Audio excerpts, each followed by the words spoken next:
Assalamualaikum warahmatullahi wabarakatuh. Hari ini saya akan membentangkan pentafsiran surah An-Nisa ayat 11 menurut tafsir Jalalain.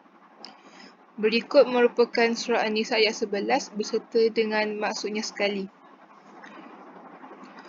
Menurut tafsir Jalalain, ayat yang mulia ini serta ayat-ayat sesudahnya dan ayat penutup surah ini adalah ayat-ayat mengenai ilmu faraid, iaitu pembahagian warisan, dan ilmu faraid tersebut disebabkan dari tiga ayat ini dan hadis-hadis yang menjelaskan hal tersebut sebagai tafsirnya.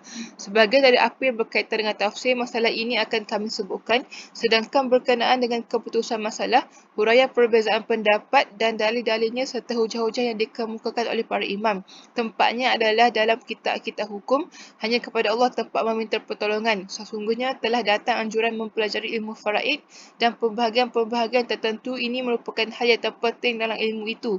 Terdapat hadis yang diriwayatkan oleh Abu Daud dan Ibnu Majah dari Abdullah bin Amru secara marfu'. Ilmu itu ada tiga, sedangkan selainnya adalah keutamaan itu pelengkap, ayat yang muhkam, sunnah yang pasti atau faraid yang adil. Ketika menafsirkan ayat ini, Al-Bukhari meriwayatkan dari Jabir bin Abdullah, ia berkata, Rasulullah dan Abu Bakar yang sedang berada di Bani Salam menjengukku dengan berjalan kaki, lalu beliau menemukanku dalam keadaan tidak sadarkan diri. Maka beliau meminta air untuk berwuduk dan menciprakannya kepadaku. Hingga aku sedar. Aku bertanya, apa yang kau perintahkan untuk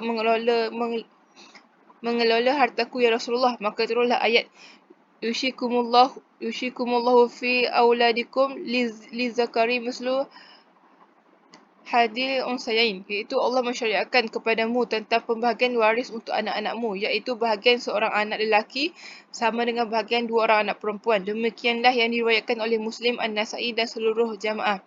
Firman Allah, Allah mensyariatkan kepadamu tentang pembahagian waris untuk anak-anakmu, iaitu bahagian seorang anak lelaki sama dengan bahagian dua orang anak perempuan.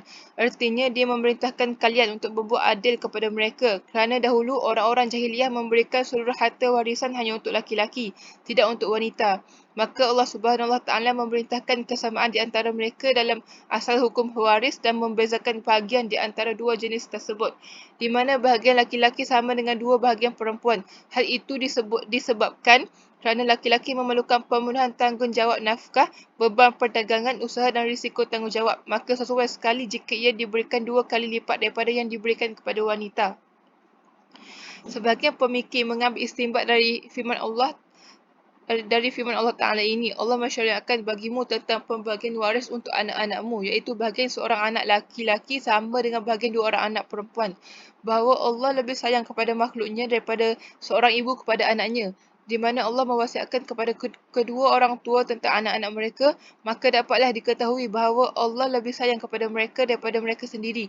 Di dalam hadis sahih dijelaskan bahawa beliau pernah melihat seorang tawanan wanita yang dipisahkan dari anaknya, maka ia berkeliling mencari-cari anaknya. Tak kala ia menemukannya dari salah seorang tawanan, ia pun mengambilnya, mendakapnya dan menyusukannya. Maka Rasulullah bertanya kepada para sahabatnya, apakah kalian berpendapat bahawa wanita ini sanggup membawa anaknya ke dalam api dan ia pun mampu melakukan hal itu? Mereka menjawab, tidak ya Rasulullah. Beliau bersabda, demi Allah, sesungguhnya Allah lebih penyayang kepada hamba-hambanya daripada wanita ini kepada anaknya. Dalam masalah ini, Al-Bukhari meriwayatkan dari Ibnu Abbas, ia berkata, dahulu harta itu untuk anak, sedangkan wasiat untuk kedua orang tua, maka Allah menghapuskan hal tersebut, apa yang lebih dicintainya. Lalu dijadikan bahagian laki-laki sama dengan dua bahagian perempuan, menjadikan setiap satu dari orang tua 1/6 atau 1/3, untuk isteri 1/8 dan 1/4, dan untuk suami 1/2 atau 1/4. Seterusnya, pentafsiran surah An-Nisa ayat 12 menurut tafsir Jalalain. Berikut merupakan surah An-Nisa ayat 12 berserta dengan maksudnya sekali. Tafsir Jalalain bagi surah An-Nisa ayat 12, dan bagi kamu, suami-suami, seperdua dari harta peninggalan isteri-isterimu jika mereka tidak mempunyai anak, baik dari kamu maupun dari bekas suaminya dulu. Tetapi jika mereka mempunyai anak, maka kamu mendapat 1/4 dari harta peninggalan, yakni setelah dipenuhi wasiat yang mereka buat atau dibayarnya hutang mereka. Dalam hal ini, cucu dianggap sama dengan anak menurut ijma', dan bagi mereka artinya para isteri itu baik mereka berbilang atau tidak, 1/4 dari harta yang kamu tinggalkan jika kamu tidak tidak mempunyai anak. Dan jika kamu mempunyai anak baik dari isterimu itu maupun dari bekas isterimu, maka bagi mereka seperlapan dari harta peninggalanmu, yakni setelah dipenuhinya wasiat yang kamu buat atau dibayarnya hutangmu. Seterusnya, dalam hal ini, cucu dianggap sama dengan anak menurut ijma' jika seorang laki-laki yang diwarisi itu menjadi sifat sedangkan khabarnya kalalah, yang bererti tidak meninggalkan bapa dan tidak pula anak atau perempuan yang mewaris secara kalalah tetapi yang mempunyai. Maksudnya yang diwarisi itu seorang saudara laki-laki atau seorang saudara perempuan. Maksudnya yang seibu dan jelas-jelas dibaca oleh Ibnu Mas'ud dan lain-lain, maka masing-masing jenis saudara itu memperoleh 1/6 harta peninggalan. Tetapi jika mereka itu maksudnya saudara-saudara yang seibu itu baik lelaki maupun perempuan lebih daripada itu, maksudnya lebih dari seorang, maka mereka berserikat dalam 1/3 harta dengan bahagian yang sama antara laki-laki dan perempuan. Sesudah dipenuhinya wasiat yang dibuatnya atau dibayarnya hutangnya tanpa memberi mudarat. Menjadi hal dari dhamir yang terdapat pada Yusha, iaitu berarti tidak menyebabkan harta adanya kesusahan bagi para ahli waris, misalnya dengan berwasiat lebih dari 1/3 harta sebagai amanah atau pesan, dan merupakan masdar yang mengukuhkan dari yushikum dari Allah, dan Allah Maha mengetahui faraid atau tata cara pembahagian pusaka yang diaturnya buat makhluknya, lagi Maha penyantun, dengan menangguhkan hukuman terhadap orang-orang yang melanggarnya. Kemudian mengenai pembahagian pusaka terhadap ahli-ahli waris tersebut yang mengandung keraguan dengan adanya halangan seperti pembunuhan atau perbezaan agama dan menjadi murtad, maka penjelasannya diserahkan kepada sunnah. Seterusnya, pentafsiran surah An-Nisa ayat 176 menurut tafsir Jalalain. Berikut merupakan surah An-Nisa ayat 176 beserta dengan maksudnya.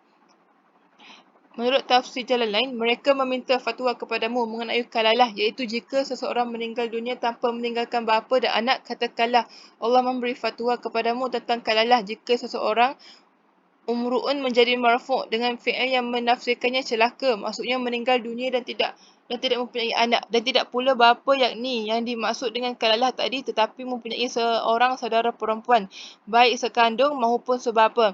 Maka bagi saudaranya yang perempuan itu 1/2 dari harta yang ditinggalkannya, dan dia maksudnya saudaranya yang laki-laki mewarisi saudaranya yang perempuan pada seluruh harta peninggalannya, yakni jika ia tidak mempunyai anak, sekiranya ia mempunyai seorang anak laki-laki, maka tidak satu pun diperolehnya. Tetapi jika anaknya itu perempuan, maka saudaranya itu masih memperoleh kelebihan dari bahagian anaknya.